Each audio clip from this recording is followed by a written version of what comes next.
Welcome everyone. আজকের ভিডিওতে আমরা আলোচনা করব মাধ্যমিক জীবন বিজ্ঞান অর্থাৎ লাইফ সায়েন্সের গুরুত্বপূর্ণ এমসিকিউ এবং এসকিউ প্রশ্নগুলো, যেগুলো মাধ্যমিক 2024 সালের জন্য খুবই গুরুত্বপূর্ণ। আজকের প্রশ্নগুলো আমরা উত্তর সহ একটি একটি করে বিস্তারিতভাবে আলোচনা করব। এর আগের ভিডিওতে আমরা মাধ্যমিক জীবন বিজ্ঞানের প্রথম 3টি অধ্যায়ের প্রশ্ন উত্তর আলোচনা করেছি। আজকে আমরা চতুর্থ অধ্যায় অর্থাৎ অভিব্যক্তি ও অভিযোজন এই চ্যাপ্টারটি থেকে গুরুত্বপূর্ণ এমসিকিউ এবং এসকিউ প্রশ্ন উত্তরগুলো আলোচনা করব। তার আগে আমরা জেনে নিই, চতুর্থ অধ্যায় অর্থাৎ অভিব্যক্তি ও অভিযোজন থেকে এমসিকিউ প্রশ্ন থাকে 3টি এবং এসকিউ প্রশ্ন থাকে 3টি, অর্থাৎ টোটাল 6টি গুরুত্বপূর্ণ নাম্বার রয়েছে এই চ্যাপ্টারটি থেকে। আজকের ভিডিওতে আমরা মোট 13টি প্রশ্ন আলোচনা করব, যে প্রশ্নগুলো বারবার মাধ্যমিকের বিভিন্ন বছর ফাইনাল পরীক্ষায় এসেছে। এছাড়াও যে প্রশ্নগুলো টেস্ট পেপার, টার্গেট এবং কোশ্চেন ব্যাংকের খুবই গুরুত্বপূর্ণ। তাহলে ভিডিওটি শুরু করার আগে আমাদের চ্যানেলটিকে অবশ্যই সাবস্ক্রাইব করে নোটিফিকেশন বেলটি অন রাখুন, কারণ আমরা মাধ্যমিক, উচ্চ মাধ্যমিকের প্রতিটি বিষয়ের সাজেশন, উত্তর সহ বিভিন্ন প্রশ্ন আলোচনা করে থাকি এবং স্কলারশিপ সংক্রান্ত সমস্ত রকম আপডেট দিয়ে থাকি। তাহলে আজকের ভিডিওটি আমরা শুরু করার আগে বলে রাখি, এই প্রশ্নগুলো আমরা বিভিন্ন স্কুলের ফাইনাল পরীক্ষাতে পড়েছে, সেখান থেকে কালেক্ট করেছি এবং বিভিন্ন মাধ্যমিক বছরের প্রশ্নপত্রগুলো থেকে নিয়েছি। তাহলে শুরু করা যাক। প্রথম প্রশ্ন আমরা দেখে নিই, বিজ্ঞানীদের মতে পৃথিবীতে প্রাণের সৃষ্টি হওয়ার সময় পরিবেশে যে গ্যাসটি অনুপস্থিত ছিল সেটি হলো, মানে পৃথিবী যখন সৃষ্টি হয়েছিল তখন পরিবেশে কোন গ্যাসটির উপস্থিত ছিল না? মাধ্যমিক 2017 সালে এই প্রশ্নটি পড়েছে। খুবই একটি গুরুত্বপূর্ণ প্রশ্ন।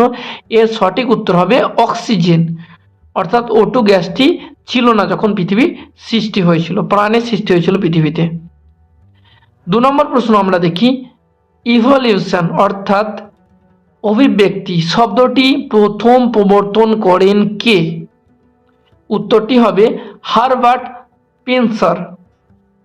3 নম্বর প্রশ্ন আমরা দেখে নিই, বিজ্ঞানীদের মতে পৃথিবীতে প্রাণের সৃষ্টির প্রাক পরিবেশটি কেমন ছিল?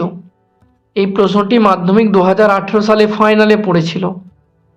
উত্তরটি দেখে নিই, সমুদ্রের জলে তপ্ত লঘু স্যুপ, অর্থাৎ পৃথিবীতে যখন প্রাণের সৃষ্টি হয়েছিল তখনকার পরিবেশটা এমন ছিল, সমুদ্র জলটি পুরো তপ্ত লঘু স্যুপের মতো ছিল, মানে খুব পাতলা স্যুপের মতো ছিল এবং সেটি উত্তপ্ত ছিল, সেখানে প্রাণের সৃষ্টি হয়েছিল প্রথম। এর পরের প্রশ্ন দেখি আমরা, 4 নম্বর, জীবন উৎপত্তির আদি পর্যায়ে ড্যাশ ছিল কিছু বৃহৎ কোলয়েড অণুর সমন্বয়। এটি মাধ্যমিক 2019 সালে পড়েছিল শূন্যস্থান পূরণে। উত্তরটি হবে কোয়াসারভেট।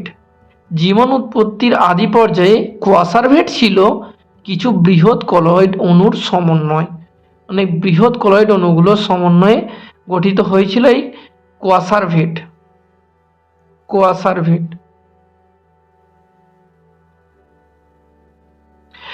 5 নম্বর প্রশ্ন আমরা দেখে নিই, অভিব্যক্তির প্রধান 2টি কারণ, কোন কোন কারণে মিউটেশন হয়? অভিব্যক্তি হয়, অর্থাৎ উত্তরটি আমরা দেখে নিই, মিউটেশন ও অভিযোজন। মিউটেশন আর অভিযোজনের ফলে অভিব্যক্তি হয়, অভিব্যক্তি অর্থাৎ ইভলিউশন হয়।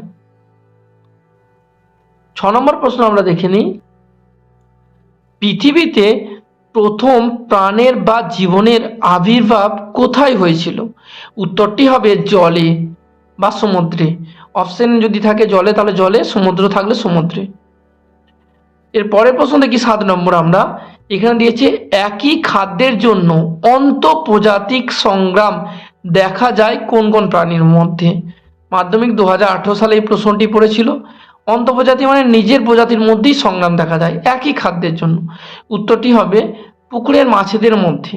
মাছেদের মধ্যে বিভিন্ন সংগ্রাম দেখা যায় খাদ্যের জন্য, বড় মাছ ছোট মাছদের খেয়ে নিচ্ছে, নিজেদের মধ্যেই সংগ্রাম হয়। 8 নম্বর প্রশ্ন দেখি আমরা, প্রাকৃতিক নির্বাচন তত্ত্বটির প্রবক্তা কে? উত্তরটি হবে চার্লস ডারউইন। 9 নম্বর প্রশ্ন আমরা দেখি, ফিলোসফি জুলজিক বইটির রচয়িতা কে? উত্তরটি হবে ল্যামার্ক। ল্যামার্ক লিখেছিলেন ফিলোসফি জুলজিক বইটি। এর পরের প্রশ্ন দেখি আমরা, মানবদেহের মেরুদণ্ডে ও খাদ্যনালীতে অবস্থিত একটি করে নিষ্ক্রিয় অঙ্গের নাম লেখো। মাধ্যমিক 2018 সালে এই প্রশ্নটি পড়েছে, খুবই গুরুত্বপূর্ণ এই প্রশ্নটি। উত্তরটি হবে মানবদেহের মেরুদণ্ডে অবস্থিত নিষ্ক্রিয় অঙ্গ হবে কক্সিস এবং খাদ্যনালীতে অবস্থিত নিষ্ক্রিয় অঙ্গ হবে অ্যাপেন্ডিক্স। এর পরের প্রশ্ন আমরা দেখি, উদ্ভিদের দুটি নিষ্ক্রিয় অঙ্গের নাম লেখো। মাধ্যমিক 2019 সালে পড়েছে এই প্রশ্নটি, খুবই গুরুত্বপূর্ণ।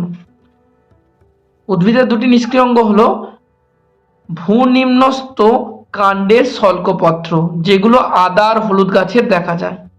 আর একটি হলো কলকাসুন্দার বন্ধা পুংকেশর। এর পরের প্রশ্ন দেখি আমরা,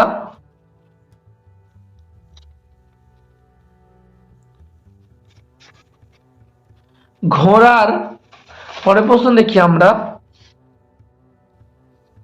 ঘোড়ার বিবর্তনের আদিমতম পূর্বপুরুষটির নাম কি? মাধ্যমিক 2017 সালে এই প্রশ্নটি পড়েছিল, উত্তর হবে ইওহিপ্পাস।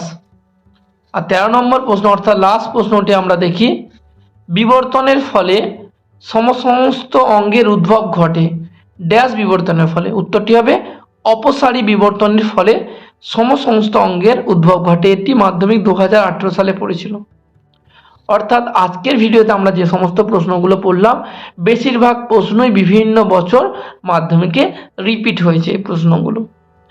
তাহলে এর আগের ভিডিওগুলোতে আমরা মাধ্যমিক জীবন বিজ্ঞানের প্রথম, দ্বিতীয় এবং তৃতীয় অধ্যায় বিস্তারিতভাবে উত্তর সহ আলোচনা করেছি। আজকে চতুর্থ অধ্যায়টি আলোচনা করে দিলাম, এরপরে পঞ্চম অধ্যায়টি আলোচনা করে দেবো, তারপরে আমরা অন্যান্য বিষয়গুলো আলোচনা করব। এবং এছাড়াও মাধ্যমিক জীবন বিজ্ঞান ও অন্যান্য বিষয়গুলোর ব্রড প্রশ্নের সাজেশনগুলো আমরা এর আগের ভিডিওতে দিয়ে রেখেছি। ডেসক্রিপশন বক্সে প্রত্যেকটি ভিডিও লিঙ্ক দেওয়া রইল, সেখান থেকেও দেখতে পারেন। এবং আমাদের চ্যানেলটিকে অবশ্যই সাবস্ক্রাইব করে নোটিফিকেশন বেলটি অন রাখুন, কারণ আমরা প্রতিনিয়ত সমস্ত রকম আপডেট দেব এবং টেস্ট পেপার, টার্গেট এগুলো সলভ করব।